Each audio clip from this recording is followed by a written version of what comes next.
كل حتة في البيت فاضي، كرسيك وأوضتك وسريرك وكل حاجة حبيبي، كل حاجة إلك كدهوت مش لاقيه. كان مش عايزة أقول أي كلمة ولا أنزل عليك دمعة عشان مش يعني ما تستاهلش كده.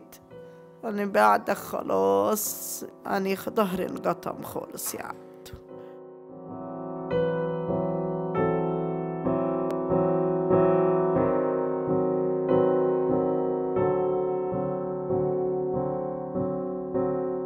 منى كانت جاية يعني إلينا الشرقية طبعا، وقعدت أسبوع، وعبد الله أخوها سافرت وعبد الله راح معاها، وطبعا اجت الحادث في القطر. عندنا الدكتور هنا اسمه دكتور خالد، قال ده هو كان في نفس عربية منى سعيد، كان في نفس العربية، وقال ده أنا لسه مسلم على عبد الله في نفس دقيقة الحادث،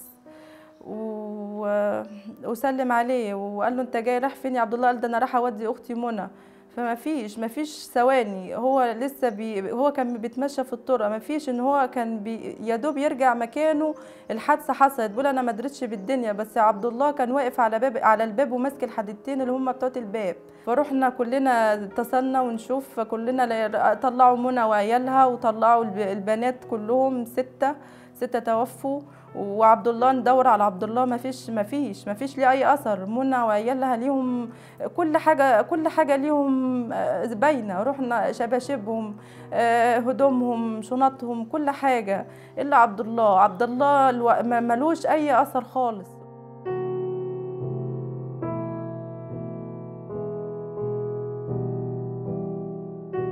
حبيبي كان راح جاب طقم فرح اخته، موجود لسه زي ما هو في شماعته. ابص مين هيلبس لبس عبد الله؟ ما فيش نفس الواحد يقعد في البيت. فين الواحد يروح فين عشان يجيب عبد الله؟ والله لو بايدي بتقولوا 50,000 جنيه، ولا 50,000 جنيه عوض على اي حاجه.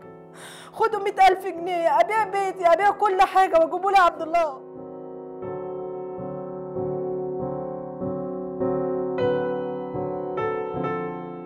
ابص المكان عبد الله مش موجود.